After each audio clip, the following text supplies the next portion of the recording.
반갑습니다. 제가 한 두세 달 전에 강의 요청을 받았고요. 이렇게 지금 막 기말고사 보는 느낌으로 두 주 전부터 이렇게 막 열심히 이 교회에 돌아가는 모습들, 이곳에 계신 분들이 어떤 분이실지, 또 어떤 강사님들이 오셨는지, 지금까지 어떤 이야기를 공부하셨는지 싹 훑어보았어요. 그래서 예습하고 이렇게 오게 되었습니다. 그래서 여러분 뵙게서 너무 반갑고, 저는 이렇게 얼굴들 다 기억이 나요. 저기 앉아 계신 분 특별히 우리 남자분인데 몇 분 계시더라고요. 여성 기도회지만. 그래서 이렇게 앉아 계신 위치도 거의 비슷한 위치에 앉아 계셔서 반갑습니다. 제가 기도하고 시작하도록 하겠습니다. 사랑의 하나님 고맙습니다. 저희가 먼데 있던 사람들이지만 또 이렇게 가까이 만나서 한 하나님의 자녀로 같은 시간에 하나님을 갈망하며 예배하며 주께 기도하며 묵상하는 시간 주셔서 감사합니다. 신내 대강교회를 이곳에 세우시고 귀한 목회자 주시고 또 귀한 성도들을 보내주셔서 이렇게 아름답게 주님의 영광을 드러내며 지역사회에 또 전도하며 살아갈 수 있도록 도와주셔서 감사합니다. 저도 지금까지 주님께서 훈련시켜 주시고 이들과 만나게 하셨으니 이들에게 꼭 필요한 말씀으로 나눌 수 있도록 주의 성령께서 함께하여 주십시오. 예수님의 이름으로 기도합니다. 아멘. 포인터가 없어서 다음으로 넘어가도록 하겠습니다. 자, 주제를 저의 고민을 담아서 이렇게 정했어요. 현실에 발을 딛고 하나님을 갈망하는 순례자다. 저는 이렇게 둥 떠 있는 사람이 아니라 저의 현실은 뭐 여러분과 다를 수도 있지만 정말 질퍽질퍽한 이 현실 속에 있어요. 여기서 하나님을 향한 그런 또 갈망을 살고 있는 사람이라서 여러분의 현실은 어떠하신지, 여러분의 현실, 하나님이 현실 속에 살도록 하셨더라고요. 같이 나눠보려고 합니다. 다음입니다. 제가 이렇게 보다 보니까 11월 10일에 우리 박영호 목사님께서 상 차려주는 인생, 맞습니까? 상 차려주는 인생이라는 제목으로 말씀을 전하시더라고요. 목사님 말씀 제가 한 두세 번 이렇게 들었는데 짧고 임팩트 있는 말씀으로 전하시더라고요. 상 차려주는 인생, 이 말씀을 제가 듣는 순간이 매일매일 상 차리는 게 너무 힘들었을 때였어요. 저도 현실에 살거든요. 그래서 매일 아침 저는 이제 6시에 새벽 기도를 하고 저희 신랑이 7시에 나가요. 그러면은 그 사이 도시락을 쌉니다. 6시 반부터는 막 도시락 싸가지고 7시에 딱 가방 해서 보내고 저희 딸이 이제 교사가 됐는데 바쁘더라고요. 초년생이요. 1년 차 교사라서 바쁘니까 또 막 밥 준비해서 먹이고 7시 반에 탁 나가요. 또 저희 시어머님 계세요. 시어머님은 센터에 가십니다. 센터에 92세 되셨어요. 센터에 가시는데 8시 25분에 나가세요. 그래서 그때까지 또 식사를 하시고 나가시고 나면 제 밥은 다 식어 있어요. 제 밥은 다 식어 있고 그때부터 이제 저는 밥을 다 식은 밥을 한 10분이면 다 먹고 그때 이제 막 마음에 이렇게 쌓여 있는 의분을 유튜브를 통해서 이렇게 풀면서 딱 먹고 나면 설거지가 잔뜩 쌓여 있는 거예요. 다음입니다. 이 상 차려주시는 넘겨주세요. 상 차려주는 인생을 상 차려주신 은혜 없이는 참 감당하기 어려운 것이 우리 인생인 것 같아요. 우리의 살림은 이렇게 일이 많아요. 이효리 씨도 이 살림하면서 어떻게 여인들이 살림을 해냈나 이렇게 했다고 하더라고요. 그러니까 날마다 살림하고 살림의 과정이 너무 많죠. 장 봐야죠, 요리해야죠, 설거지 해야죠. 그러면 그 장 본 것들 분리수거 해야죠. 또 빨래는 계속 나와요. 일주일에 몇 번 돌리는지 모르겠어요. 계속 나오죠. 이렇게 쌓여 있는 것들을 보면 아침에는 막 낙심이 되거든요. 그런데 치우면 또 금방 치울 수 있어요. 근데 그때까지 한 10시까지는 굉장히 다운돼 있는 저의 삶이거든요. 이게 제 현실이에요. 여러분 모두가 그러실 것이고 식구가 많은 분들은 더 힘드실 수도 있겠습니다. 이것을 우리는 살림이라고 하는데 살림은 정말 좋은 단어잖아요. 상 차려주시는 주님을 만난 우리들에게 주님이 우리에게 상 차려주셔서 하신 일은 생명을 주신 일이었잖아요. 우리도 그렇게 생명을 주는 그런 섬김의 일들을 하려고 하는데 우리의 살림도, 우리의 일상의 살림도 생명을 주는 일이에요. 그렇죠? 살림이라는 게 진짜 살리는 일이라는 거, 살리는 일. 그래서 저는 이제 여성으로 하나님이 이 땅에 태어나게 하셔서 저도 여러분과 다르지 않고 모든 여성들과 다르지 않게 살림의 일들을 하고 있거든요. 근데 이 살림이 정말 귀하다, 살리는 일이다, 이런 걸 생각하면서 아침마다 이제 올라오는 것들을 가라앉히고 살림의 소중함들을 생각하게 되고, 그 살림을 말하는 본문을 가지고 우리 함께 이야기하려고 합니다. 넘겨주세요. 자, 저를 소개하면 저는 참 잡초같이 태어난 것 같아요. 잡초같이. 여러분 란타나라는 식물 요즘에 좀 보셨나요? 란타나. 네, 식물 좋아하시는 분들은 잘 아실 거예요. 그러니까 제가 네덜란드에서 유학할 때도 거리에서 봤어요. 란타나. 너무 예쁜 꽃이었어요. 근데 최근에 이렇게 많이 여기저기 있더라고요. 그러니까 저희 아파트 주변에도 정말 잡초처럼 이렇게 피어 있어요. 그게 아프리카에서는 잡초래요. 너무 많이 피어 있어가지고. 근데 꽃이 피기 전에는 깻잎 같아요. 이파리만 보면. 그래서 저게 무슨 꽃이 필까? 그냥 깻잎 아니야? 이렇게 지나갈 만한 잡초예요. 그런데 거기서 꽃이 피기 시작하면 너무나 화려한 꽃이 펴요. 한 송이 안에 색이 계속 바뀌는 거예요.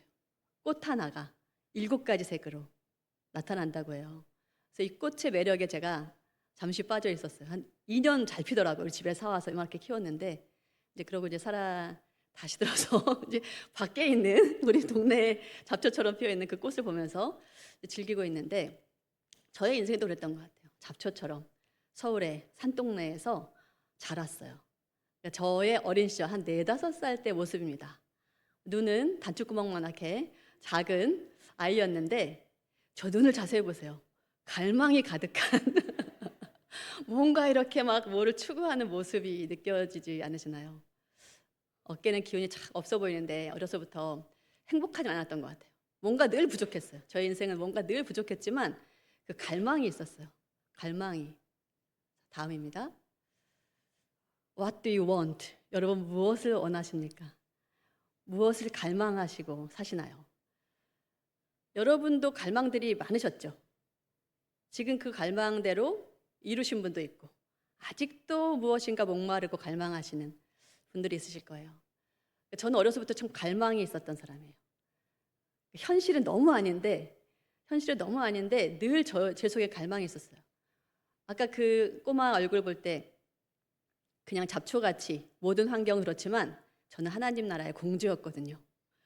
우리 어머니께 저에게 늘 부어주신 믿음이 있었어요. 그러니까 저의 삶은 모든 게 뒷받침이 안 되는데 전 하나님 나라 공주라는 소명이 있었고, 근데 그 간격이 너무 컸어요. 하나님 나라의 공주와 나의 현실이 너무 커서 늘 갈망하고, 우리 어머니 새벽기도 가실 때 엄마가 3남매였는데 꼭 저를 데려가셨더라고요. 왜 그랬는지 모르겠어요. 제가 깨면 울까 봐 그랬는지 제가 4~5살 때부터 우리 어머니 새벽기도 가실 때 쫓아다녔어요. 그래서 가서 엄마가 막 울면서 기도하는 것을 보았어요. 기도가 뭔지도 모르고 울며 기도하시고, 엄마는 왜 이렇게 슬플까? 왜 교회 바닥에 앉아서 울며 기도하고, 집에 오시면 밥 시간 늦어가지고 막 성급하게 하시고 직장 나가시고, 저는 혼자서 기다리면서 갈망하고 언니 올 때까지 기다리고 이런 삶들을 살았거든요. 여러분은 무엇을 갈망하십니까? 근데 갈망이 있을 때 참 행복했어요. 그래서 하나님이 저를 계속 갈망하는 대로 키우셔서 네덜란드 유학도 가게 하시고, 진짜 어려운데 박사학위도 받게 하시고 돌아왔어요. 그런데 갱년기가 되면서 50이 넘으면서 이 갈망이 줄어들어요. 소망이 줄어드는 걸 봐요. 현실에 너무 이제 막 눌려버렸어요. 옛날에 현실은 아니었는데 갈망이 컸거든요. 근데 이제는 현실이 커져 버리니까 내가 뭘 바래, 다 이루었지, 이렇게 줄어드는 그것이 참 안타깝더라고요. 갈망하는 여러분 되시길 바랍니다. 여자는 하나님이 갈망하는 존재로 지으신 것 같아요. 하와가 너무 많이 갈망하다가 죄를 지었지만 우리 속에 주신 은사 중에 하나예요. 갈망하도록. 근데 그 갈망의 내용이 다른 것일 때 절망하게 되더라고요. 그런데 우리가 진정으로 하나님을 향하여 갈망할 때 하나님 우리를 들어 사용하시는 것 같습니다. 넘겨주세요. 자, 그러니까 제가 인생을 정말 갈망하면서 살아서 무언가 성취하려는 제 정체성에 대한 고민들을 늘 하며 살았거든요. 그런데 저 혼자 사는 줄 알았어요. 근데 어떤 여행도 혼자 가는 여행은 없더라고요. 사람들이 너무 많이 힘들면 요즘에 산티아고 순례길 많이 가더라고요. 뭐 사업을 하다가 망했거나 가정의 어려움을 겪었거나 어떤 질병에 걸려서 정말 마지막이라는 생각이 들 때 다 털어버리고 직장도 그만두고 산티아고 순례길을 혼자 걷잖아요. 혼자 무언가를 찾기 위해서 가는데 가다 보면 또 사람 만나요. 누군가를 만나서 같이 가고 막 삶을 이야기하잖아요. 혼자 가는 여행은 없어요. 누군가 같이 가는 거예요. 누구랑 같이 갈 것인가? 넘겨보겠습니다. 나는 누구인가? 이것이 정체성의 물음인데 저는 꼬마 때부터 시간이 너무 많았거든요. 집에 아무도 없고 기다려야 됐기 때문에. 그래서 늘 저의 고민은 나는 누구인가? 나는 하나님 나라의 공주인데 나는 누구인가? 나는 뭐 하는 건가? 계속 앉아서 생각하고 기다리고 이게 저의 물음이었고 뭐 대학 졸업하고 박사 과정 가서도 저의 고민은 나는 누구인가? 정체성의 물음이었어요. 근데 굉장히 좁은 정체성이었죠. 나 혼자 좀 잘 살고 싶은 멋있는 크리스찬이 되거나 하나님의 멋진 딸이 되고 싶은 그런 어떤 개인적인 정체성이었던 것 같아요. 그런데 결혼을 하니까 하나도 안 돼요. 하나도 안 돼요. 제 정체성이 제 마음대로 되는 게 없는 거예요. 신랑과 또 어머님 그리고 자녀가 태어나니까 저 강미랑이란 존재는 그냥 부분이더라고요. 그러니까 아내이고 뭐 자부이고 어머니이고 이런 정체성에 막 섞여서 제가 없더라고요. 그래서 제가 깨달은 것은 정체성은 나 혼자 찾는 게 아니구나. 착각이었구나. 그걸 깨닫게 됐어요. 결국 제 속에 내 안에 너 있다 뭐 이런 드라마에 나올 말처럼 내 안에 그 많은 다양한 요소들이 들어서 내가 만들어진 거였어요. 그리고 내가 또 그들 속에서 그들을 만드는 함께 만들어가는 존재라는 것을 깨닫게 됩니다. 그래서 우리는 관계적인 존재다. 그러니까 인간은 사회적인 그런 존재이잖아요. 그래서 관계적 정체성에 대해서 생각하게 됐고 제가 박사과정 내내 공부한 거 그거였어요. 같이 사는 거다. 별거 아니에요. 여러분 다 아는 건데 그렇게 오래 공부했어요. 근데 그 결론에 대해서 유럽 사람들은 너무나 아름답다 그래요. 그 유럽에서는 다 이기적인 그런 사회가 돼버렸잖아요. 저는 처음에 유학 가서 너무 부러웠어요. 개인적인 삶을 찾아서 따로따로 자기 삶을 사는 게 너무 멋있었어요. 얽히지 않고. 한국은 너무 얽혀 있잖아요. 그래서 너무 힘들었는데 그 사람들은 너무 따로따로 분리돼 가지고 같이 사는 걸 못하는 거예요. 그냥 자기 주장이 강해서. 그래서 야 너의 논문 속에 나타나는 그 같이 가는 삶이 너무 아름답다 이렇게 표현하시더라고요. 그런 거구나. 저는 분리되려고 엄청 애를 썼는데 그래서 그것이 성경이 말하는 것이었고 결국 유럽이 놓쳤던 것들이고 그들이 되찾고 싶은 그런 것들이더라고요. 다음입니다. 자, 그래서 우리는 여행이라는 모티브로 우리 인생을 한번 생각해 보려고 해요. 요즘 뭐 즐거운 여행들이 많죠. 이제 주 5일째 되면서 주말마다 막 진짜 열심히 여행하더라고요. 사람들이 진짜 열심히 여행 가요. 우리 교회 오는 시간에 토요일부터 사람들은 나가잖아요. 진짜 열심히 놀아요. 새벽부터 나가요. 교회 올 때도 우리가 오는 것도 힘든데 그분들은 놀기 위해서 새벽부터 나가요. 근데 그런 여행도 있지만 우리 인생 전체가 사실은 여행인 것 같습니다. 룻기를 여러분이 잘 아신다고 생각하고 많이 읽으셨을 테니까 룻기를 잘 아신다고 생각하고 하나하나 룻기를 묵상하려고 합니다. 혹시 룻기를 안 읽어보신 분은 빨리 펼치세요. 빨리 펼쳐서 룻기 4장의 내용들을 생각하시면서 같이 생각하면 좋겠습니다. 자, 룻기에는 두 가지 방향성의 여행이 나옵니다. 첫 번째는 베들레헴에서 모압으로 여행을 떠납니다. 이 여행의 목적은 베들레헴에 흉년이 들었어요. 베들레헴 뜻 아시죠? 떡집이에요. 떡집엔 떡이 있어야 되는 건데 베들레헴에 떡이 없어요. 양식이 떨어진 베들레헴에서 양식을 얻으려고 그때 모압이 조금 나았나 봐요. 그래서 모압으로 갑니다. 이때 떠날 때는 우리나라도 옛날에 전쟁 때, 일제시대 때 보면 좀 가진 자들이 미국으로 갔어요. 좀 있는 분들이 해외로 나갔죠. 여긴 전쟁이니까 더 안전한 곳으로 가자고 미국으로 가고 이러셨단 말이에요. 나가는 분들은 넉넉한 분들이에요. 나갈 때 엘리멜렉의 가정은 풍족했어요. 근데 여기는 먹을 것이 없으니까 잠깐 피신 갔다 오자고 나간 거죠. 나갈 때는 온전한 가정이었습니다. 가장 엘리멜렉, 아내 나오미, 아들 말론, 기럧이 있었어요. 이렇게 그냥 좀 풍년이 아니라서 흉년이라서 나가지만 그래도 이 가정은 안전하게 나갔습니다. 자, 넘어갑니다. 그런데 모압에서 10년을 사는 동안에 엄청난 일들을 만나요. 슬픈 일들이 막 벌어지는 첫 번째는 남편 엘리멜렉이 죽어요. 엘리멜렉은 이름의 뜻이 하나님은 나의 왕이시다 라는 뜻이거든요. 이 시대는 사사시대예요. 사사시대는 왕이 없으므로 제멋대로 행하던 시대인데 이 가정은 하나님은 나의 왕이시라고 고백하는 가족이에요. 그런데 가자마자 엘리멜렉이 돌아가십니다. 근데 기쁜 일은 그런 상황 속에 마음을 추스리고 아들 둘을 이제 결혼을 시켜요.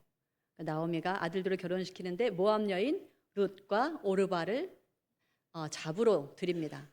그래서 잠시 행복했겠죠. 잠시 행복했는데 10년쯤 살다 보니 아들 둘이 다 죽어요. 근데 이 아들들 이름 자체가 병약한 자 이런 뜻이에요. 룻기는 굉장히 탄탄한 그 내러티브를 가지고 있어요. 이름 자체가 하나하나 다 의미를 담고 있습니다. 약한 자들이었어요. 10년도 다 되지 않아서 다 죽어요. 모든 남자들이 사라집니다. 그래서 제가 여성의 정체성을 얘기하면서 룻기를 보는 게 의미가 있죠. 남자가 없어요. 남자가 다 사라지는 거예요. 하나님이 이 가정에 엘리멜렉의 가정이었는데 나오미의 가정으로 바꾸고 시작하셔요. 나오미가 주인공이에요. 나오미야, 너가 의지하던 남자들이 다 사라졌다. 여기서 시작하는 거예요. 여기서. 자, 넘겨주세요. 완전 낯선 나라에 왔는데 남편, 아들들 다 죽어서 텅 빈 인생이 된 고통스러운 나오미. 나오미의 이름의 뜻은 나의 기쁨. 하나님의 기쁨이 가득 찼던 여인이었어요. 그런데 나오미가 의지하는 남자들이 다 죽고 나니까 그의 이름은 마라가 되어서 쓴 자. 하나님 나를 치셨다. 아주 고통 속에, 재앙 속에 놓인 마라가 되었습니다. 여러분은 지금 무엇을 의지하고 살고 계신가요? 돈 좀 있으신가요? 여러분은 무엇을 붙잡고 살고 계신가요? 여러분의 의지하는 것들이 무엇인지. 그러니까 저는 뭘 의지하고 살았을까 생각해 보면 저는 그냥 공부하고 싶은 마음으로 살았던 것 같아요. 참 기특하긴 해요. 그 어린애가 왜 공부하고 싶었을까? 근데 계속 공부하고 싶어서 거기까지 간 거예요. 저의 인생의 어떤 의지가 공부하고 싶다는 어떤 그 갈망 가지고 살았어요. 아무것도 없는데 그 마음을 가지고 그냥 하나님 의지하고 살았던 것 같아요. 여러분은 무엇을 의지하고 사십니까? 무언가 의지하고 사시는 것이 있을 거예요. 근데 하나님이 그걸 치실 때 우리가 참 당황하게 되죠. 넘겨주세요. 자, 이제 하나님께서 나오미에게 희망을 주십니다. 나오미가 의지하던 모든 것이 사라졌을 때 다행히 나오미가 회복 탄력성이 있었던 분이래요. 회복 탄력성. 고난 속에서 하나님의 음성을 듣습니다. 그가 의지하던 것들이 남자가 아니었던 거죠. 원래 믿음의 가정이잖아요. 그가 정말 의지해야 하는 것은 하나님이신 것을 기억한 거예요. 원래 하나님 믿는 사람이었는데 우리도 그렇죠. 하나님 믿는 사람인데 놓칠 때가 있잖아요. 당연히 하나님이 나의 가장 존귀한 분이시죠. 그런데 잊어버릴 때가 있어요. 나오미도 잠시 놓쳤어요.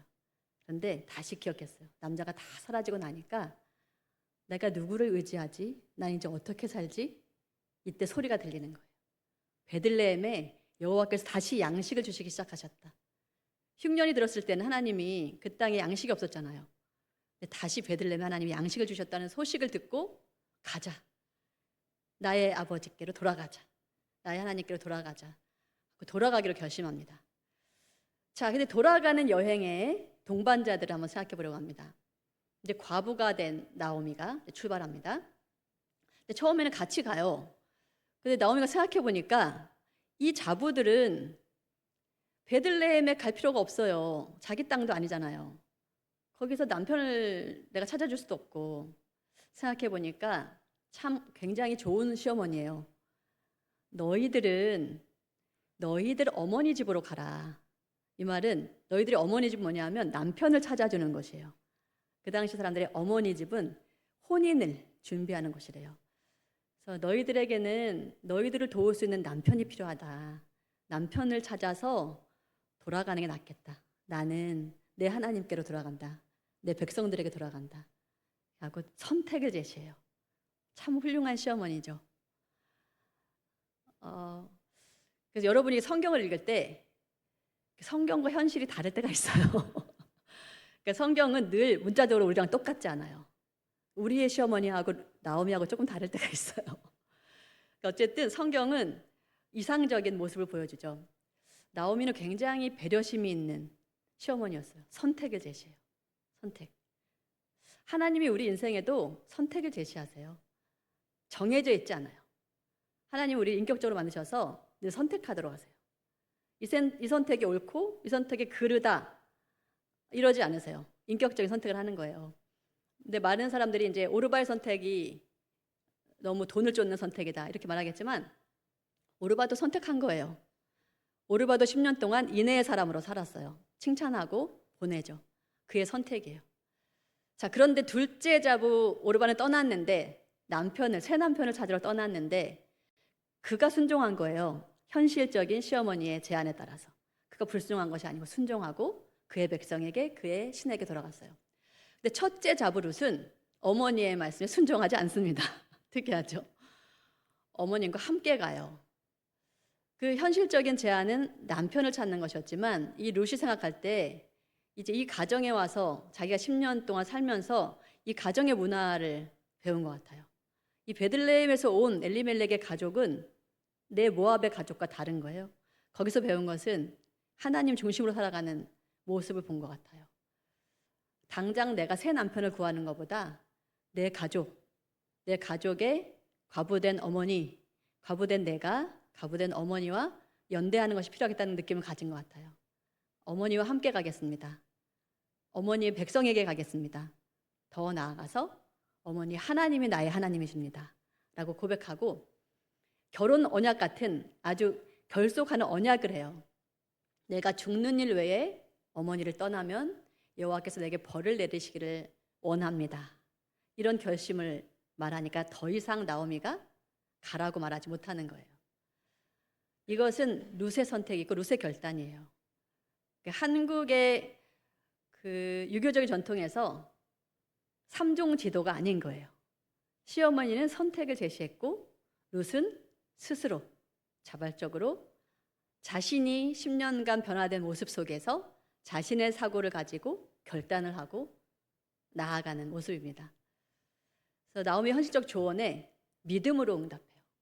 현실적인 이해타산이 아니라 믿음으로 나는 어머니를 따르겠습니다. 어머니의 하나님이 나의 하나님이 되십니다. 라고 따라가는 길을 가게 됩니다. 넘겨주세요. 자, 그래서 이제 모압에서 베들레헴으로 가는 여행에 출발한 상태는 첫 여행과 반대죠. 풍족히 떠났던 한 남자의 아내였던 나오미는 텅 빈 과부가 되어서 쓴 자가 되어서 돌아갑니다. 모압 여인이었던 룻의 이름은 친구예요. 이름부터 벌써 다정하죠. 룻은 하나님 있는 가정에 들어와서 과부가 됐어요. 축복받은 게 아니라 과부가 되었어요. 그렇지만 하나님을 믿고 하나님이 일하시는 곳으로 따라갑니다. 자, 넘겨주세요. 자, 지금 가시는 모습들은 텅 빈 과부들의 미래가 보이지 않는 여행이에요. 참 처량한 여행이죠. 그러나 방향성이 하나님을 향하여 가고 있습니다. 당시 남성 중심적인 유대 사회에서 남자가 다 죽은 소망이 없는 여인들이었죠. 룻기의 고통스러운 현실입니다. 어쩌면 우리 성도들 중에서도 이러한 상황에 놓여 계시는 분도 있으실 거예요. 그러니까 삶을 조금씩 더 살아가다 보니까 행복한 일보다 고통스러운 일들을 많이 만나게 되더라고요. 정말 고통스러워서 잠을 못 이루는 일들이 계속 일어나요. 저희 가정에도 너무나 안타까운 일들이 많이 일어났어요. 이런 고통스러운 현실에 놓였는데 근데 거기서 하나님께서 그 여인들을 부르십니다. 그래서 절망스러운데 또 고통을 만나면 약간의 기대가 있어요. 하나님은 이 고통을 또 어떻게 열어주실까? 어떻게 들어가실까? 힘들지만 그 기대를 가지고 또 현실의 길을 가게 됩니다. 자, 이제 남자가 다 사라졌잖아요. 남자가 다 사라진 가정을 한번 생각해 봅시다. 우리의 가정은 남자가 있어서 뭐 이런 가정이, 이 그림 같은 경우는 남자가 있는 경우입니다. 남자가 찌부러졌어요. 시어머니와 그 아내 사이에서 서로 사랑한대요. 서로 사랑하는데 서로 그냥 막 눌러가지고 남자가 막 찌부러졌어요. 이렇게 사는 거죠. 이 세상에서 가장 어려운 관계가 시어머니와 며느리 관계라고 하잖아요. 제가 이제 며느리란 말도 잘 안 쓰는데, 며느리, 옳게 이런 말이 기생충 같은 존재라는 뜻이래요. 순 우리말인데 순 우리말이 그렇게 나쁜 말이 있어요. 옛날에는 남자 중심이니까 내 아들의 기생하는 여자인 거예요. 며느라기가. 그래서 그 기생하는 아이를 별로 좋아하진 않죠. 그냥 종처럼 부리는 게 며느리였어요. 그래서 제가 자부라는 말을 쓰고 있습니다. 그래서 가장 어려운 관계인데 특히 한국이 어려워요. 왜냐면 유럽은 이미 따로따로 살고 탁탁 선이 있기 때문에 안 부딪혀요. 그냥 내 남편의 어머니 이렇게 생각하는 거죠. 내 남편이 이렇게 잘 키워주셨는데 너무 감사하지 않니? 그렇게 말하시더라고요. 참 아름다워요. 아름다운데 우리는 같이 살 때, 같이 사고 경계가 없을 때 이게 어려운 거예요. 경계가 없을 때. 그러니까 성경에서 말한 결혼을 통해서 이 원가족을 떠나야 되는데 우리는 안 떠나잖아요. 너무 사랑해서 떠날 수가 없어요. 그리고 우리 어머니들은 독립할 수가 없어요. 왜냐하면 남편을 의지하는 삶을 살아왔기 때문에. 여기 어머니들도 많으신데 죄송합니다. 그게 맞아요. 그러니까 제가 봐도 우리 신랑이 봐도 우리 어머니 혼자 사시라고 할 수가 없는 거예요. 우리 어머니가 혼자 살고 싶지 않고 우리 신랑도 우리 신랑을 위해서 평생 고생하신 어머님을 혼자 사시라고 할 수가 없어요. 그래서 결국 우린 같이 살아요. 30년 가까이 됐어요. 같이 사는데 경계를 넘나들면서 싸우는 거예요. 내 경계에 너무 많이 들어오시고. 그래서 우리 젊은 사람들은 경계가 있잖아요. 프라이버시. 내 영역이에요. 어머님은 경계가 없어요. 왜냐하면 시대가 달랐어요. 우리 어머니 일제시대에 초등학교, 국민학교, 한국식민 국민학교를 다녔단 말이에요. 거기서 모범생이셨어요. 제대로 배우셨죠. 제대로 배우셨고. 조선시대 말기. 그렇게 살아오신 어머님은 또 마당을 누렸던 사람들이에요. 우리 조선시대 이후, 조선 말기, 그 일제시대, 그때 겪은 분들은 그 열린 사회였단 말이에요. 열린 사회. 그래서 우리는 이웃의 모든 일들에 관심이 많잖아요. 이게 한국의 좋은 문화예요. 굉장히 좋은 문화. 그래서 우리 어머님은 게다가 목회자의 어머님, 아내셨어요. 동네 사람 다 관심 있어요. 그 지역 사회에 다 관심 있는 분이에요. 그러니 뭐 요 아들의 가정에 너무 관심이 많으시죠. 너무 관심이 많으셔요. 근데 저는 제 영역이 필요한 사람이에요. 전 어려서부터 부모님 떨어져서 공부했어요. 제 영역이 있는데 이 영역을 구별을 못 하시는 거예요. 너무 사랑이 많으셔서. 너무 인자하신 분이시거든요. 그래서 그것 때문에 많이 힘들었어요. 제 영역이 없어서. 근데 최근에 3년 전에 센터를 다니시는 거예요. 센터를. 그것도 이제 제가 아팠어요. 3년 전에. 그러니까 제가 아파서 드디어 우리 식구들이 어머님이 돌봄이 필요하다. 그래서 이제 센터를 가시게 된 거예요. 가니까 너무 좋아요. 어르신들끼리 모이니까. 하시는 말씀도 많고. 저도 좋죠. 최소한 5시까지는 제 시간이에요. 제 공간이고. 그런 게 참 어려운 관계였어요. 넘겨주세요. 그런데 다음입니다. 이제 남자가 사라지면 이 관계 속에서 부딪히는 그런 게 아니라 이제 우리가 연대해야 되는 거예요. 우리가. 여성들이. 이전에는 남자 때문에 그랬던 거예요. 각각은 다 좋은 사람들이에요. 근데 사랑하는 남자 때문에 어려웠던 관계거든요. 남자를 하나님 싹 빼놓으신 거예요. 너희들이 지금 엉뚱한 거 가지고 싸우고 있다 이거죠. 남자 싹 빼니까 둘은 아무 싸울 일이 없어요. 아무 싸울 일이 없는 거죠. 연대하는 거예요. 고통을 만난 이 두 여인들이 연대합니다. 그래서 우리가 옛날에 일제시대 이후로 막 편견들이 많았잖아요. 한국 사람들이 모자란 사람처럼 너희는 뭐 모래 같아 흩어져. 그리고 또 여자들에 대한 편견도 많죠. 여자들은 서로 시기하고 싸워. 아니에요. 그냥 그 관계 속에서 얽힌 거예요. 여자들이 고통을 만나면 연대하는 거예요. 연대하는 거예요. 그러니까 룻기는 이 어려운 관계를 한 번에 해결하시는, 한 번에 너희들이 연대하는 관계다. 너희들의 지혜를 모아서 함께 가야 되는 관계라는 것을 만들어주세요. 자, 그래서 룻기가 보여주는 여성의 정체성은 이렇게 연대하면서 같이 가는데요. 그들이 고백하는 하나님 상에 의해서 형성되는 정체성을 보여줘요. 그래서 그들이 말하는 것들이, 룻기에는 하나님이 한 번도 직접 등장하지 않으시는데 그들의 언어 속에 그들이 믿는 하나님이 누구신지가 나타나요. 그래서 룻기의 주인공은 나오미입니다. 나오미는 텅 비고 고통스러운 자신의 삶을 징벌하신 하나님으로 고통 속에서 고백했다가 룻의 열심히 있는 이내를 통해서 복 주시는 하나님으로 그 상이 바뀌게 되죠. 근데 룻은 처음부터 이내의 가정에 들어와서 이내의 하나님, 함께 하신 하나님을 알았던 것 같아요. 그래서 그 믿음대로 그렇게 살았고 그런 사람들을 만나게 되는 거죠.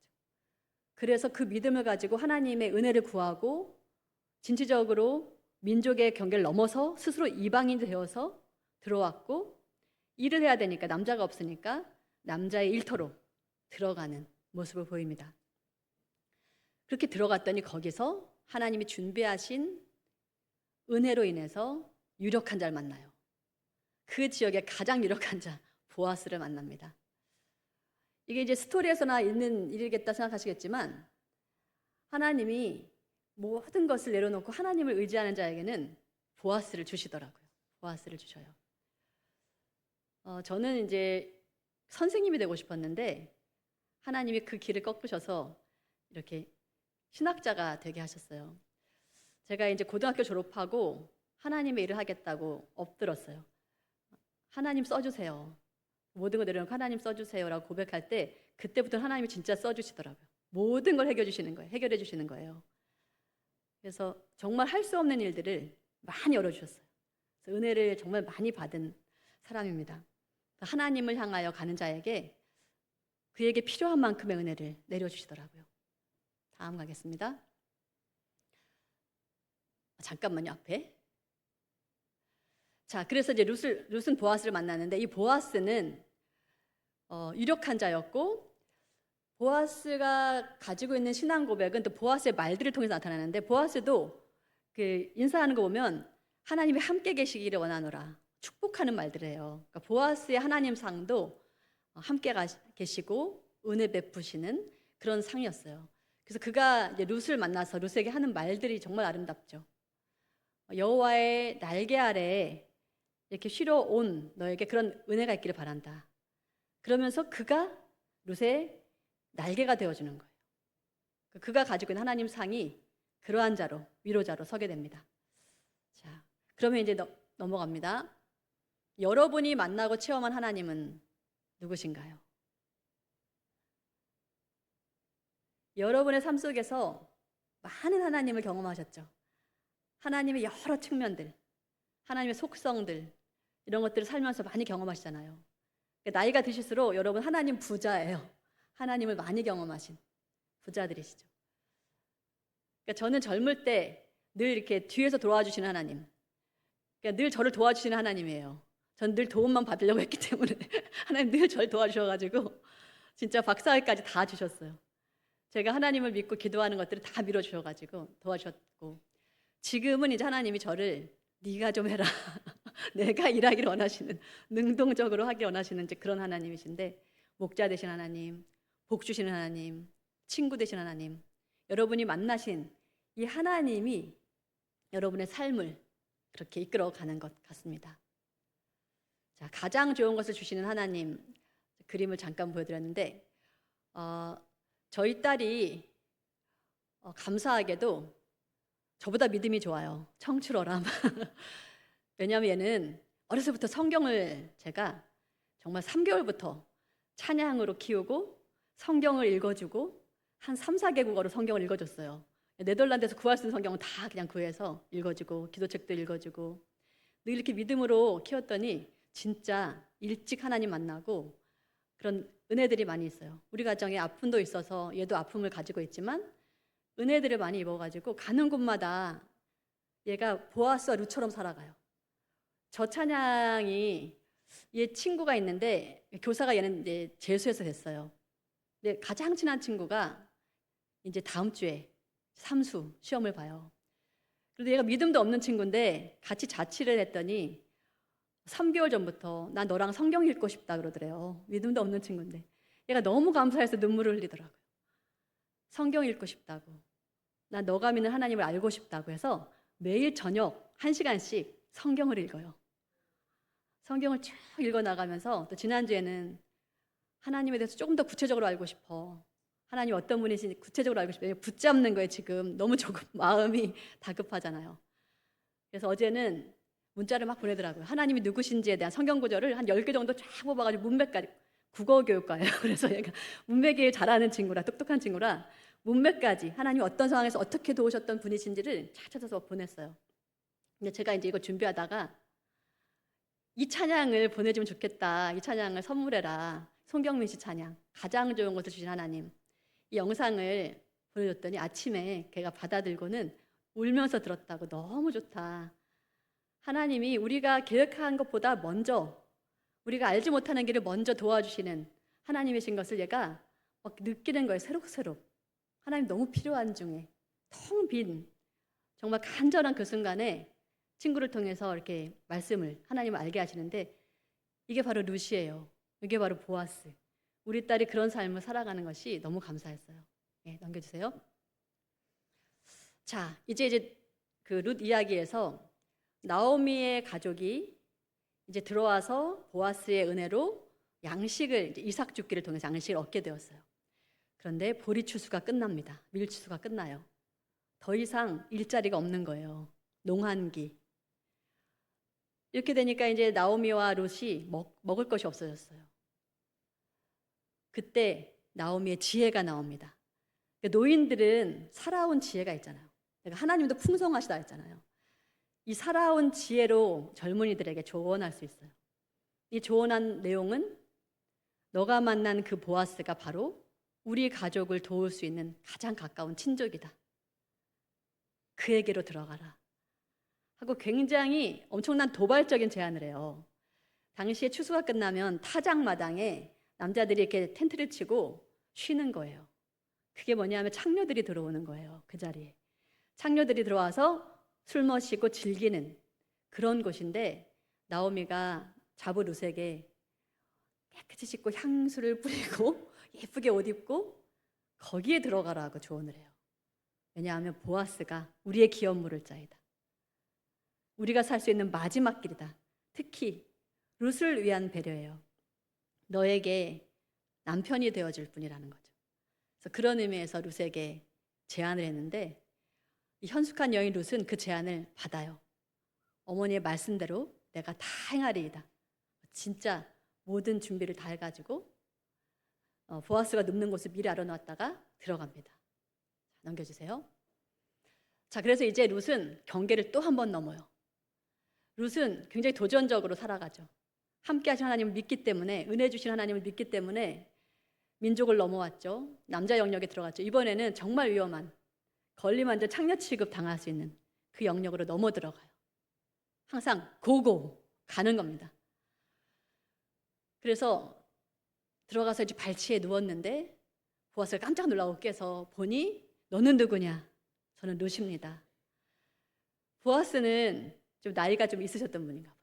그래서 그의 행동을 보고 놀라서, 아니 이런 일을 다 하다니, 이렇게 하는 게 아니라 룻을 너무나 진심을 이해하는 분이에요. 이런 남편 만나고 싶죠. 하나님 같은 분이죠. 룻이 그렇게 들어온 것을, 그 의도를, 속의 의도를 너무나 잘 알았어요. 너가 지금까지 시어머님을 모시고 와서 남자들의 밭에서 이삭 주우면서 했던 그 모든 행동보다 더 귀한 행동이다. 이렇게 말을 해요. 다 아는 거죠. 왜 왔는지. 이 보아스는 할아버지에 가까운 노인이에요. 지역의 유력한 자. 그 룻의 주변에 타작마당, 아니 그 밭에는 젊은 남자들이 많이 있었어요. 하나도 탐내지 않았어요. 열심히 일만 했던 그 여인이 자기에게 남편이 되어달라고 들어온 것 자체가 다 뜻이 있는 거죠. 그걸 다 읽었어요. 다 읽고는 그 죽은 말론의 기업을 잊고 그의 이름을 끊어지지 않게 하려고 하는 그 룻의 의도를 이해하고 칭찬합니다. 너가 현숙한 여인인 것은 동네 사람이 이미 다 안다. 그 행동에 대해서 현숙하다고 표현하고 있습니다. 자, 넘어갑니다. 자, 그래서 여성들이 어떤 생명을 향해서 협력할 때 기득권인 남성, 유력한 자 남성, 견고한 성이 움직입니다. 그래서 룻의 강력한 생명력 있는 프로포즈가 과묵한 마을의 유력자 보아스를 새벽부터 움직이게 만드는 거예요.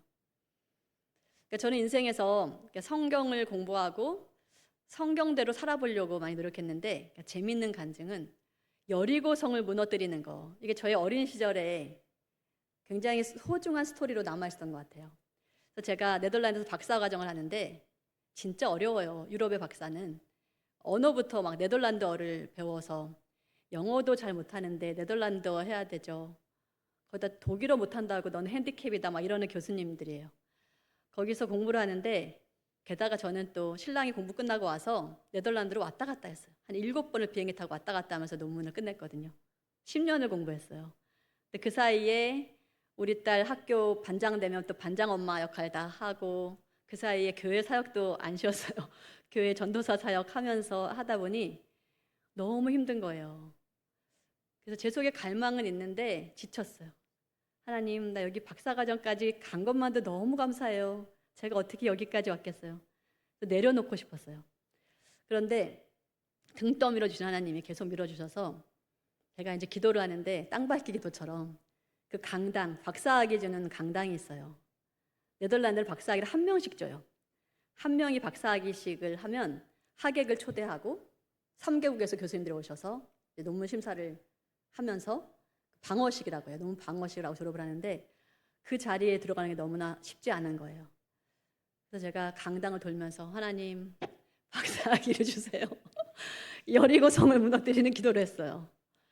진짜 그냥 한 거예요. 진짜 무너질 줄 몰랐어요.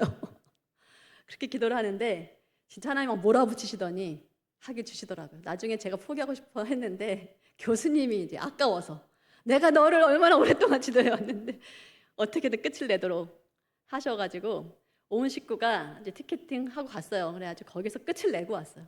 학위식까지 다 하고 그냥 돌아오게 됐어요. 그래서 그 네덜란드 학자들은 굉장히 견고합니다.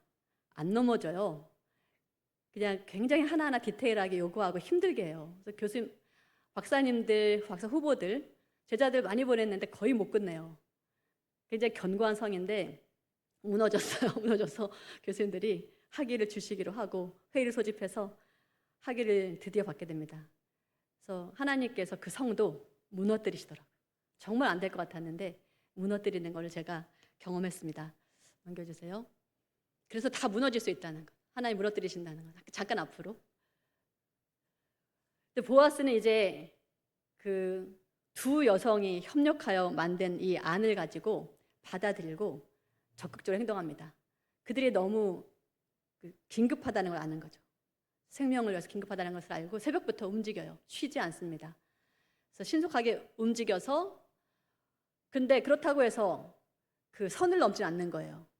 법대로 하는 거죠. 법대로. 적법한 절차를 거쳐서 그보다 더 가까운 친족과의 모든 협의를 거쳐서 마침내 이스라엘이 가지고 있었던 아름다운 사회보장 제도, 고엘이라는 제도를 완성하는 의무를 하게 됩니다. 이스라엘에는 참 아름다운 제도가 있었어요. 그렇죠? 그러니까 제가 이제 여성의 삶들이나 어떤 사회적인 어떤 이슈들, 문제들을 볼 때 결국 제도가 선하게 세워져야 돼요. 그러니까 우리 대강교회는 그런 면에서 굉장히 앞서 있고 의식이 있는 교회 같아요. 개인이 할 수가 있는 게 아니에요. 제가 30년 전에 그 여성운동 하시는 분들의 스토리를 한번 그 학회에서 참석하면서 들어본 적이 있어요. 그때는 30년 전만 해도 우리 한국의 상황은 굉장히 약했어요. 모든 게 개인의 문제였어요. 개인이 그냥 탁월해서 직장에 들어가야 되고 개인이 모든 거를 육아도 해결해야 되고 뭐 이런 상황이었는데 그것을 제도적으로 개선해야 된다 이런 것들을 논문으로 발표한 걸 제가 읽었는데 우연히 제가 지난주에 그 30년 전에 제가 참석했던 그 논문을 보게 됐어요. 지금 많이 이루어졌더라고요. 육아며 뭐 직장이며 모든 것들이 30년 동안 제도 개선이 엄청나게 일어난 거예요. 그래서 지금은 우리가 그 서양에 내놓아도 많이 부족하지 않은 선진국이 됐잖아요. 그게 아이디어가 있는데 개인이 하는 것이 아니라 협력해서 제도를 만들어내면 많은 그 제도 안에서 많은 사람들이 누릴 수가 있는 거죠. 그러면서 이스라엘에 이미 고엘 제도가 있었고 그 제도를 책임을 회피하는 사람들이 있는가 하면 그 책임을 넉넉하게 감당하는 보아스가 있었다는 것. 네, 넘겨주세요. 자, 그래서 재산만이 아니라 그 이름이 끊어지지 않도록 아내로 맞아주는 율법적인 책임 이상으로 풍성하게 타인의 필요를 채워주는 이내의 사람 보아스가 나옵니다. 게다가 더 아름다운 것은 그 결혼에 대해서 베들레헴의 모든 장로들, 모든 여인들이 축복하는 거예요. 갑자기 이방에서 온 과부가 이 유력한 자 보아스의 아내가 되는 것을 좋아하시겠어요, 여러분?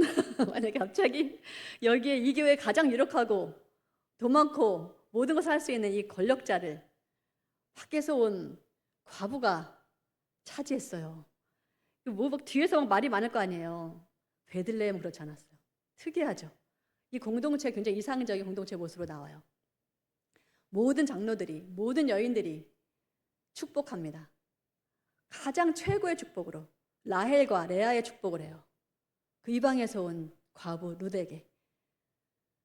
그래서 아이가 태어나는 축복이 그래서 이 공동체에 있는 거예요. 생명은 이런 곳에서 태어납니다. 생명은 이런 곳에서 태어나요. 제가 몇 분까지 하면 되나요? 20분 남았어요? 15분 남았습니다. 감사합니다. 저에게 둘째 아기도 있었어요. 유학하는 중에 둘째 아기가 생겼는데 저는 정말 하나도 준비가 안 됐어요. 공부하는 거 너무 힘들고 돌아와서 한국에서 시어머니 모시면서 너무 힘들어가지고 아기가 생긴지도 몰랐어요. 그리고 이제 비행기 타고 또 공부하러 간 거예요. 거기서 알았어요. 갑자기 막 어지럽고 막 그래가지고 알게 됐는데 그 아이를 위해서 제가 아무것도 해준 게 없어요. 그래서 태어는 났는데 26일 만에 중환자실에서 갔어요. 정말 제가 텅 빈 몸으로 집에 돌아왔어요. 아이를 낳았는데 아기 없이 혼자 돌아오는 그런 어리석은 엄마였어요. 아무것도 해준 게 없어요. 이 가정에 이 아이는 와도 돌봐주지 않겠구나. 하나님 이런 마음 드셨던 것 같아요. 제 하나 갖고도 벅차가 저렇게 막 쩔쩔매는 애한테 둘째 줬다가는 하나님이 사랑하시는 그 생명 돌보지 못하겠구나 싶으셨나 봐요. 데려가셨어요. 그러니까 생명이 태어난다는 거는 굉장히 소중한 거예요. 요즘에 인구 절벽 됐잖아요. 아이를 안 낳으려고 하잖아요. 돌봄을 감당하기 어려워서 그래요. 그렇죠? 근데 베들레헴 공동체는 아이는 룻이 나왔어요. 넘겨주세요. 아이는 룻이 나왔는데 온 공동체가 같이 돌봐요. 한 명의 아이를 키우는데 마을이 필요하다 하잖아요. 더 넘어가서 그런가요? 한 명의 아이를 키우기 위해서는 마을이 필요합니다. 그 아이가 태어났을 때 나오미가 받아들어요. 나오미의 아이라고 하잖아요. 우리는 제가 돌아와서 아이를 잃고 이제 제 아이가 한 4살쯤 될 만큼 이제 시간이 흘렀을 때 제가 영아부 사역자가 됩니다. 제가 아이를 잃었는데 내 아이가 컸으면 이렇게 컸겠구나 이제 이런 마음으로 영아부 사역을 한 거예요. 근데 그 아이들이 정말 걸어오는 게 너무 귀한 거예요. 와, 우리 아이는 집에도 못 오고 중환자실에서 있다가 갔는데 야, 얘네들은 생명이 있어서 걸어 다니는구나, 기어 다니는구나. 너무 소중한 애들인 거예요. 그런데 그 부모들이 제가 이제 나이가 들어서 이렇게 오니까 아이 양육 때문에 서로 막 떠밀고 애가 완전 진짝이에요. 엄마가 하루 종일 애기보다 아빠가 오면 너무 지치니까 아빠도 막 직장에서 막 혼나고 일 많고 지쳐서 왔는데 딱 맡기는 거죠. 서로 안 보려고. 이 귀한 아기를 잃어봐야 아는 그런 귀한 아기죠. 제가 영아부 할 때 그 가정에 아기가 없어가지고 영아부를 매일 돌던 분이 계셨어요. 영아부 오고 싶은데 아기가 없어요. 그렇게 귀한 거예요, 아기는. 근데 그 집은 입양을 했어요. 2명을 입양해서 너무 기쁨으로 아기를 데리고 영아부에 오셨어요. 그래서 영아부 교사가 되고 영아부 엄마들과 함께 하는 기쁨을 누리시더라고요. 생명은 그렇게 소중한 겁니다. 그래서 룻과 나오미의 협력으로 플러스 다시 앞으로 가봅니다. 보아스의 협력이 이끌어져서 또 베들레헴 공동체가 그들을 환대하는 그 속에서 하나님이 생명을 주시고 그 공동체가 교육하는 공동체가 되게 하시고 그 이내의 공동체가 생명과 구원의 공동체로 마침내 다윗 왕조를 준비하는 공동체로 하나님 키워가시는 것을 보게 됩니다. 여러분 교회 안에 내 자식 아니더라도 기어다니는 아기부터 시작해서 모든 생명 정말 소중합니다. 그렇죠? 우리나라가 지금 출산율이 지금 거꾸로 1이잖아요. 거꾸로 1이. 이 태어난 아이 하나가 너무 소중해요. 하나가 너무 소중해요. 그러니까 지나가는 아이에게 정말 좋은 말로 뿌려주세요. 정말 축복의 말로 뿌려주셔서 우리 교회, 우리 권사님, 우리 집사님들이 너무 나를 사랑해 주셔서 나 교회 오고 싶어 이런 마음 들도록 사랑으로 돌봐주시면 좋겠습니다. 넘겨주세요. 자, 그래서 하나님은 우리의 텅 비고 고통스러운 인생을 풍성히 채워주시는 분입니다. 나오미가 주인공을 했죠. 텅 빈 인생이 귀한 오벳을 받아들임으로 채워졌어요. 이스라엘의 고통이 다윗 왕에 의해서 견고하게 세워졌고, 궁극적으로 말하면 우리의 인류가 죄로 인해서 모든 현 시대에 얽혀있는 고통스러운 이 모든 상황이 예수 그리스도를 통해서 채워집니다. 저는 이제 박사학위를 받고 왔는데 학교에서 강의를 한 10년 했어요. 근데 시간 강사로만 10년 하는데 시간 강사는 정말 자리가 없는 거예요. 교수도 아니고 시간만 때우고 가는 느낌. 10년 하니까 좀 지치더라고요. 그래서 점점 이제 갈망도 줄어들고 만족도가 줄어들면서 또 나는 누구인가 이런 낙심이 들었어요. 그때 하나님께서 그 하이델베르그 요리문답을 만나게 하셨어요. 그 일문이 모든 사람들에게 위로가 되는 그 위로의 말씀이 저의 인생에도 위로가 되었습니다. 같이 한번 읽겠습니다. 시작. 살아서나 죽어서나 당신의 유일한 위로는 무엇입니까? 같이 읽습니다. 다음. 살아서나 죽어서나 나는 나의 것이 아니요 몸도 영혼도 나의 신실한 구주 예수 그리스도의 것입니다. 그리스도께서 그의 보혈로 나의 모든 죄값을 완전히 치르고 나를 마귀의 모든 권세에서 해방하셨습니다. 넘겨주세요. 또한 하늘에 계신 나의 아버지의 뜻이 아니면 머리털 하나도 땅에 떨어지지 않도록 나를 보호하시며 참으로 모든 것이 합력하여 나의 구원을 이루도록 하십니다. 그러함으로 그의 성신으로 그분은 나에게 영생을 확신시켜 주시고 이제부터는 마음을 다하여 즐거이 그리고 신속히 그를 위해 살도록 하십니다. 이 일문은 그 정말 박해가 심했던 그 중세 말기 개신교를 믿게 되면 잡아가 죽이는 거예요. 쭉 넘어가시면 이제 그 순교 당하시는 사진이 나오는데요. 쭉 넘겨주실래요? 예, 이거 보겠습니다. 중세 말에 이제 막 성경을 번역하는 사람들이 생겼고 그 자국어로 성경들이 이제 전해지게 되면 성경을 읽는 모임들이 생기면 카톨릭, 당시는 뭐 로마 카톨릭 시대였으니까 카톨릭 정부에서 그 교회를 통해서 와서 잡아가요.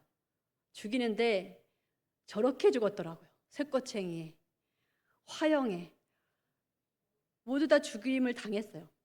근데 저러한 중에 그분들이 그 고통스러운 순례길에 붙잡았던 게 바로 요리문답이에요.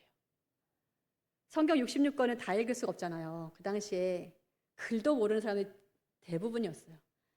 그러니까 교회에 정말 소책자를 만들어가지고 요리문답서를 만들어서 그들의 품에 주는 거예요. 그 성경 발각되면 잡혀가 죽었고 요리문답서 들고 있으면 잡혀가 죽는 그 시대에도 그것을 붙잡고 살았던 거예요. 그래서 화란의 저 사진만 해도 그 고난을 다 이겨내고 이제 국가를 이루었을 때의 모습입니다. 하이델베르 요리문답 열심히 넘겨주세요. 사진으로 열심히 가르쳐서 그들의 삶을 살아갈 수 있도록 했는데 이 전 시대가 정말 그 개신교를 믿는 것으로 인해서 박해받았던 때예요. 그때 그분들이 죽임 당하거나 아니면 독일이나 영국 이런 곳으로 피난을 가요. 피난을 가서 살아남는 거죠. 그때 피난 갈 때 몸에 품고 갔던 그 쪽복음 같은 것이 요리문답서입니다. 그래서 그분들은 어려서부터 요리문답을 배워요. 너희의 그 평생의 순례길에, 고통이 올 수 있는 그 순례길에 지고 가야 할, 꼭 붙잡아야 될 말씀이다 가르치는 거, 암송하는 겁니다. 요리문답은 암송하는 거예요. 그래서 완전히 마음에 새겨놓고 그걸 가지고 이제 힘들 때 되새기는데, 그래서 유럽 네덜란드에서는 이제 목사님들이 이제 운명하시기 전에 이제 신방을 하신다고 해요. 가서 이제 할머니, 80세 넘은 할머니 집에 가서 성도님 이제 천국 가실 준비가 되셨습니까? 이렇게 물으신대요. 그러면 이 요리문답 1문을 가지고 답하신대요. 나는 나의 것이 아니요 나의 소망은 내가 그리스도의 것이라는 것입니다. 주님께서 나의 모든 것을 받아주신 분임을 내가 알기 때문에 내가 죽어도 하늘나라에 갈 것을 내가 믿습니다. 이렇게 고백하시면서 1문을 암송하시면서 가신다고 해요. 그래서 제가 이때부터 도전을 받고 이제 요리문답 공부를 열심히 하게 됩니다. 넘겨주세요. 시간 되는 데까지 좀 같이 읽어볼게요. 앞에 이제 1문 뒤에 거. 네, 제가 사랑하는 이제 몇 문을 뽑아왔습니다. 하나님에 대한 고백 같이 읽겠습니다. 시작. 전능하신 성부 하나님, 천지의 창조주를 나는 믿사오며 라고 고백할 때 당신은 무엇을 믿습니까? 우리 주 예수 그리스도의 영원하신 아버지께서 아무것도 없는 중에서 하늘과 땅과 그 가운데 있는 모든 것을 창조하셨고, 또한 그의 영원한 작정과 섭리로서 이 모든 것을 여전히 보존하고 다스리심을 믿으며, 이 하나님께서 그의 아들 그리스도 때문에 나의 하나님과 나의 아버지가 되심을 나는 믿습니다. 그분을 전적으로 신뢰하기에 그가 나의 몸과 영혼에 필요한 모든 것을 채워주시며, 눈물의 골짜기 같은 세상에서 당하게 하시는 어떠한 악도 합력하여 선을 이루게 하실 것을 나는 조금도 의심치 않습니다. 그는 전능하신 하나님이시기에 그리하실 수 있고 신실하신 아버지이시기에 그리하기를 원하십니다. 아멘. 섭리가 무엇입니까? 답. 섭리란 하나님의 전능하시고 언제 어디나 미치는 능력으로 하나님께서 마치 자신의 손으로 하듯이 하늘과 땅과 모든 피조물을 여전히 보존하고 다스리시는 것입니다. 그리하여 잎새와 풀, 비와 가뭄, 풍년과 흉년, 먹을 것과 마실 것, 건강과 질병, 부와 가난, 참으로 이 모든 것이 우연이 아니라 아버지와 같은 그의 손길로 우리에게 임함입니다. 28문, 하나님께서 모든 것을 창조하시고 섭리로서 여전히 보존하심을 아는 것이 우리에게 어떠한 유익을 줍니까? 시작. 우리는 어떠한 역경에서도 인내하고 형통할 때에 감사하며, 또한 장래일에 대해서도 우리의 신실하신 하나님 아버지를 굳게 신뢰하여 어떠한 피조물이라도 우리를 하나님의 사랑에서 끊을 수 없으리라 확신합니다. 모든 피조물이 완전히 하나님의 손안에 있으므로 그의 뜻을 거슬러 일어나거나 되는 일은 하나도 없습니다. 육신의 부활은 당신에게 어떠한 위로를 줍니까? 이 생명이 끝나는 즉시 나의 영혼은 머리 대신 그리스도에게 올려질 것입니다. 또한 나의 이 육신도 그리스도의 능력으로 일으킴을 받아 나의 영혼과 다시 결합되어 그리스도의 영광스러운 몸과 같이 될 것입니다. 영원한 생명은 당신에게 어떠한 위로를 줍니까? 내가 이미 지금 영원한 즐거움을 마음으로 누리기 시작한 것처럼 이 생명이 끝나면 눈으로 보지 못하고 귀로도 듣지 못하고 사람의 마음으로도 생각지 못한 완전한 복락을 얻어 하나님을 영원히 찬양할 것입니다. 아멘. 예, 넘겨주세요. 예, 넘어갑니다.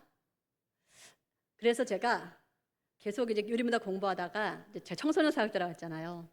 그래서 교회 안에 청소년들이 신앙 고백하는 전통이 우리 개혁교회에 있었는데, 요즘에 이제 입교 교육을 너무 간단히 넘어가는 것 같아요. 그래서 제가 입교 교육 하기 전에 15주, 최소한 15주는 교리 교육을 하자. 그래서 15주 동안 공부할 수 있는 교재를 만들었어요. 이제 우리 교회 아이들하고 같이 했던 것을 다른 교회도 좀 같이 나눠주고 싶어서. 그래서 나는 믿습니다.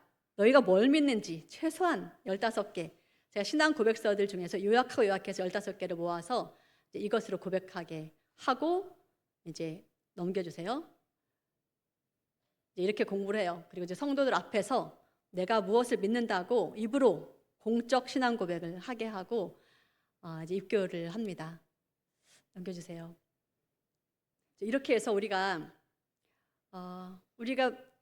무엇을 갈망하는지, 여러분의 삶 속에 갈망해 왔던 것들이 사라져도 진짜 우리가 갈망하는 하나님이 계신 것을 믿고, 하나님이 우리의 모든 갈망해야 될 것임을 믿고, 그분만을 갈망하면 우리의 필요한 모든 것을 주신다는 것을 우리가 요리문답을 통해서 정리하고 늘 확신하면서 힘들 때마다 그 마음을, 말씀을 새기면서 살아가면 좋겠습니다. 우리 같이 한번 읽어보겠습니다. 시작. 우리가 놓여있는 현실들은 다르더라도 하나님을 향하여 같은 방향으로 달려가는 우리는 모두 천성을 향한 순례자, 하나님 이름을 부르며 믿음으로 승리하는 여정 되시길 바랍니다. 예, 아멘. 예, 이렇게 조금 시간이 부족한 듯해서 좀 넘어왔지만 룻기를 통해서 여러분에게 하나님 주시고자 하시는 말씀인 것 같아요. 아무 것이 없더라도 하나님 향해서 가게 되면 하나님이 더 풍성하게 주실 것이라는 것. 그래서 그 믿음으로 여러분 혼자가 아니라 여러분 옆에 계신 분과 낙심하고 계신 분과 함께 멋진 공동체 이뤄내시는 대관교회 되시기를 바랍니다.